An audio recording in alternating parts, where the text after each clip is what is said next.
नमस्कार, आदाब, सत श्री अकाल। मैं हूं आपका दोस्त, आपका होस्ट शुभेंद्र सिंह चौहान। आप लोगों का स्वागत करता हूं इस सेशन के अंदर। दोस्तों, रिसेंटली एक बहुत ही इंपॉर्टेंट खबर हम लोग को देखने को मिल रही है कि इलेक्शन कमीशन ऑफ इंडिया ने जो बो एंड एरो वाला सिंबल है, यानी कि असली सिंबल जो कि शिवसेना का यूज होता था, वो एकनाथ शिंदे वाले सेक्शन को दे दिया है।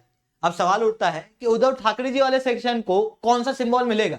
ये सिंबल के जब डिस्प्यूट होते हैं तो कौन रिजोल्व करता है, सिंबल दिए कैसे जाते हैं, इन सारी चीजों के ऊपर मैं शुभेंद्र सिंह चौहान इस सेशन के अंदर डिस्कस करूंगा। बट उसके पहले आप लोग मेरे साथ मैं साथ 10 टेलीग्राम ग्रुप के ऊपर जुड़ सकते हो। मेरे क्लास की अपडेट, पीपीटी, पीडीएफ सब कुछ आपको हमें मिल जाता है। इसके अलावा रोज सुबह 8 बजे द एनालिसिस की क्लास में पाथफाइंडर चैनल के ऊपर लाइव ली जाती है, वहां पर भी आप लोग मेरे साथ में जुड़ सकते हो। अगर आप लोग को अनअकैडमी का सब्सक्रिप्शन लेना तो आप लोग ले सकते हो, कोड यूज कर सकते हो एसआरसी 10, जिसके बाद में आप लोगों को मेरे द्वारा पर्सनली 1-on-1 मेंटरशिप मिलेगी।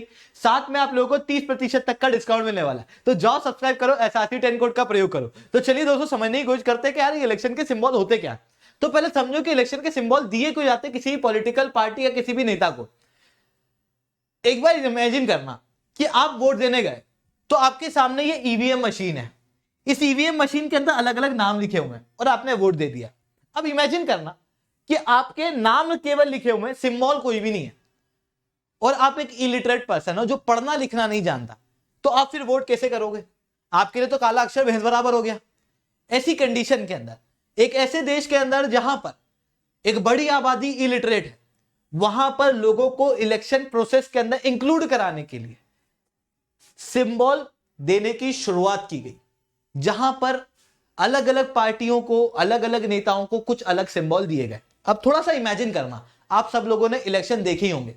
आपके क्षेत्र के अंदर एक पॉलिटिकल पार्टी, जैसे मान लो बीजेपी उतरती है तो उसका कमल का फूल रहता है, कांग्रेस उतरती है तो उसका हाथ का पंजा रहता है, कई बार निर्दलीय नेता उतर जाता है और निर्दलीय नेता को हर बार एक अलग सिंबल दिया जाता है। पर बीजेपी कांग्रेस के सिंबल तो हमेशा सेम रहते हैं। तो कुछ पॉलिटिकल पार्टी के सिंबल हमेशा सेम, कुछ नेताओं के नहीं, कुछ पॉलिटिकल पार्टी के नहीं। ये क्यों? तो देखो, कुछ पॉलिटिकल पार्टी को एक सिंबल जो है वो दे दिया जाता है। अभी पॉलिटिकल पार्टी कौन सी होती है? जो रिकॉग्नाइज पॉलिटिकल पार्टी होती है। जैसे जो नेशनली रिकॉग्नाइज पॉलिटिकल पार्टी होती है, उनको एक सिंबल दे दिया जाता है। नेशनली रिकॉग्नाइज होती है on the basis of their performance in last Lok Sabha election.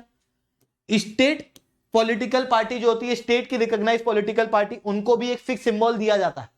Even supreme court की नई गाइडलाइन के अनुसार कुछ अनरिकॉग्नाइज रजिस्टर्ड पॉलिटिकल पार्टी होती है जो सीरियस होती है और इतनी बड़ी होती है कि 10% सीट्स के अंदर अपने कैंडिडेट उतारती है, उसे भी एक फिक्स सिंबल जो है वो दिया जाता है। इस तरीके से कुछ पॉलिटिकल पार्टी को फिक्स सिंबल दिया जाता है, उसके अलावा बाकी पॉलिटिकल पार्टी को कोई भी फिक्स सिंबल नहीं मिलता। अब आप याद करो शिवसेना को। अब शिवसेना भी तो एक रजिस्टर्ड पॉलिटिकल पार्टी है, तो उसके पास भी अपना सिंबल होगा। तो अगर आप शिवसेना को देखोगे तो शिवसेना को 1989 से ही एक सिंबल मिला हुआ है, बो एंड एरो वाला, इस तरीके का। अब हर एक पॉलिटिकल पार्टी का जो सिंबल होता है वो एक ब्रांड की तरह काम करता है। जैसे कमल का फूल जो है बीजेपी की एक ब्रांड है, हाथ का पंजा जो है वो कांग्रेस की एक ब्रांड है। इस तरीके से ब्रांड बन जाती है सिंबल के रूप में। वैसे ही शिवसेना की एक ब्रांड की तरह इसे समझ सकते हो आप। अब शिवसेना के लिए सिंबल जो है वो काफी ज्यादा महत्वपूर्ण था, पर रिसेंटली हम लोगों को क्या देखने को मिला कि शिवसेना के अंदर स्प्लिट हो गया। जून का महीना याद करो, जिस समय पे महाराष्ट्र के अंदर पॉलिटिकल क्राइसिस हुआ था। पॉलिटिकल क्राइसिस कुछ इस तरीके से हुआ था कि महाराष्ट्र के अंदर टोटल सीट थी 288 पिछले इलेक्शन के अंदर, जहां जिसमें से 105 सीट बीजेपी जीतती थी, पर बहुमत के लिए 145 सीट्स की आवश्यकता थी, जो बीजेपी को नहीं मिली थी, ना ही शिवसेना को, ना ही कांग्रेस को, ना ही एनसीपी को। जिसके बाद में एक गठबंधन बनाया गया था शिवसेना, कांग्रेस और एनसीपी के बीच में, जिसके लीडर थे उद्धव ठाकरे जी। और जब उद्धव ठाकरे जी इसके लीडर थे तो उद्धव ठाकरे जी इसके मुख्यमंत्री बने थे। फिर उसके बाद में हम लोग को देखने को मिला कि जून 2022 के अंदर एकनाथ शिंदे जी वाला फैक्ट जो है वो अलग हो गया और इन्होंने क्या किया, बीजेपी के साथ में अपना गठबंधन बना लिया और इनके साथ में 56 में से लगभग 48 एमएलए बीजेपी के साथ में जुड़ गए, जिसके बाद में शिवसेना के अंदर स्प्लिट हो गया। अब जब स्प्लिट हुआ तो मतलब शिवसेना के अंदर दो पार्ट हो गए, एक हो गया उद्धव ठाकरे जी वाला और दूसरा हो गया एकनाथ शिंदे जी वाला। अब इन दोनों के बीच में कॉन्फ्लिक्ट था कि यार ये जो ब्रांड वाला सिंबल है ये कौन लेगा, बो एंड एरो वाला सिंबल है वो कौन लेगा। इलेक्शन कमीशन ऑफ इंडिया के सामने दोनों ने याचिका दायर की कि हमको मिलना चाहिए, हमको मिलना चाहिए। जिसके बाद में इलेक्शन कमीशन ऑफ इंडिया ने फर्दर डिसीजन आने तक ये सिंबल को सीज कर दिया, कहा कि ये सिंबल अभी हम लोग किसी को नहीं देंगे। उस बीच में बायपोल भी हुआ, जब बायपोल हुए तो उस समय पे एकनाथ शिंदे जी को इस तरीके का सिंबल दिया गया और उद्धव ठाकरे जी को ये वाला सिंबल दिया गया था। फिर उसके बाद में recently election Commission of India ने रिकॉग्नाइज किया है कि एकनाथ शिंदे जी वाला जो ग्रुप है इसे हम लोग बो एंड एरो वाला सिंबल देंगे। अब ये किस आधार पे होता है? तो देखो, जब भी किसी पॉलिटिकल पार्टी के अंदर स्प्लिट होता है या किसी भी दो पॉलिटिकल पार्टी के बीच में अगर इलेक्शन के सिंबल का कोई भी डिस्प्यूट होता है तो वो डिस्प्यूट को रिजॉल्व किया जाता है with the election symbol reservation and allotment order 1968, जिसके तहत इलेक्शन कमीशन ऑफ इंडिया के पास में पावर होती है कि इस तरीके के डिस्प्यूट को रिजॉल्व करे। और अगर इलेक्शन कमीशन ऑफ इंडिया के पास में पावर है तो उसका डिसीजन कैसा होता है? बाइंडिंग होता है, उसे आप कोर्ट वगैरह के अंदर चैलेंज भी नहीं कर सकते। तो जो इलेक्शन कमीशन ऑफ इंडिया ने डिसीजन दिया होता है वो फाइनल हो जाता है। अब रिसेंटली ये किस आधार पर डिसीजन देती है? तो मान लो किसी पॉलिटिकल पार्टी के बीच में स्प्लिट हो गया, कोई अनरिकॉग्नाइज्ड पॉलिटिकल पार्टी है, अगर कोई बड़ी पॉलिटिकल पार्टी नहीं है, तो इलेक्शन कमीशन ऑफ इंडिया कहती है कि आप अपने डिस्प्यूट को इंटरनली रिजॉल्व करो और हमको बता दो, उसके अनुसार हम सिंबल दे देंगे।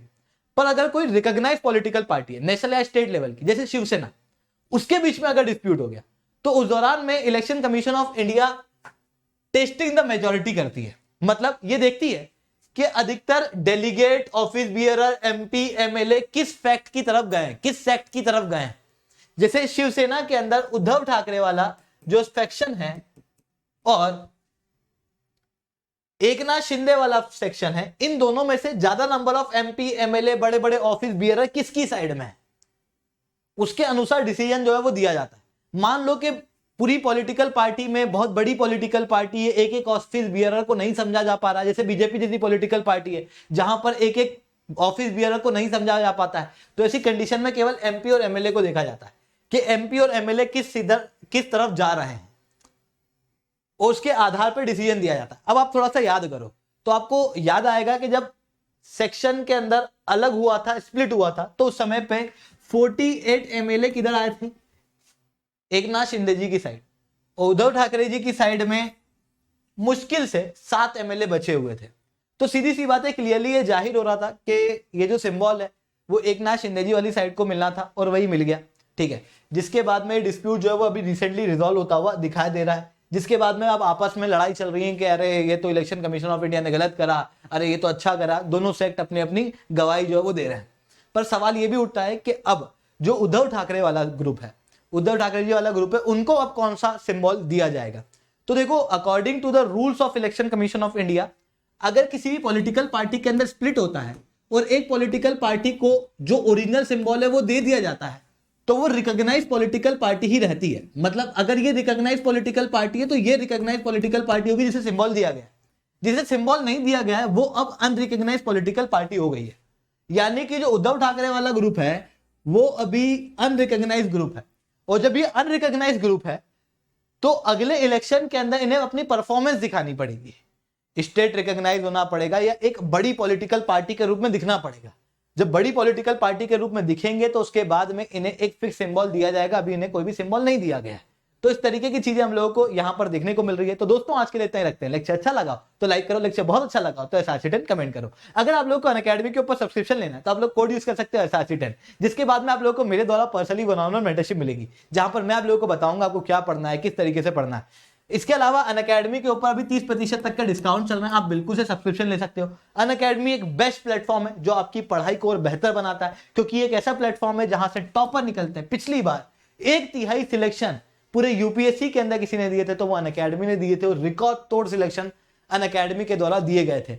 एक ऐसा प्लेटफॉर्म जो सालों से ऑनलाइन पढ़ा रहा है, ऑनलाइन का एक्सपीरियंस रखता है, और बेस्ट फीचर जो है वो हमारे पास में है ऑनलाइन के पॉइंट ऑफ व्यू से। तो जाओ सब्सक्राइब करो। अगर आप लोग यूपीएससी की या किसी भी सब्जेक्ट की तैयारी कर रहे हो तो आप लोग SRC10 कोड का प्रयोग कर सकते हो, जिसके बाद में आपको 30% मेंटरशिप और मेरे द्वारा 30% डिस्काउंट और मेरे द्वारा वन-ऑन-वन मेंटरशिप मिलेगी। तो दोस्तों, आज के लिए इतना ही। जय हिंद, जय भारत।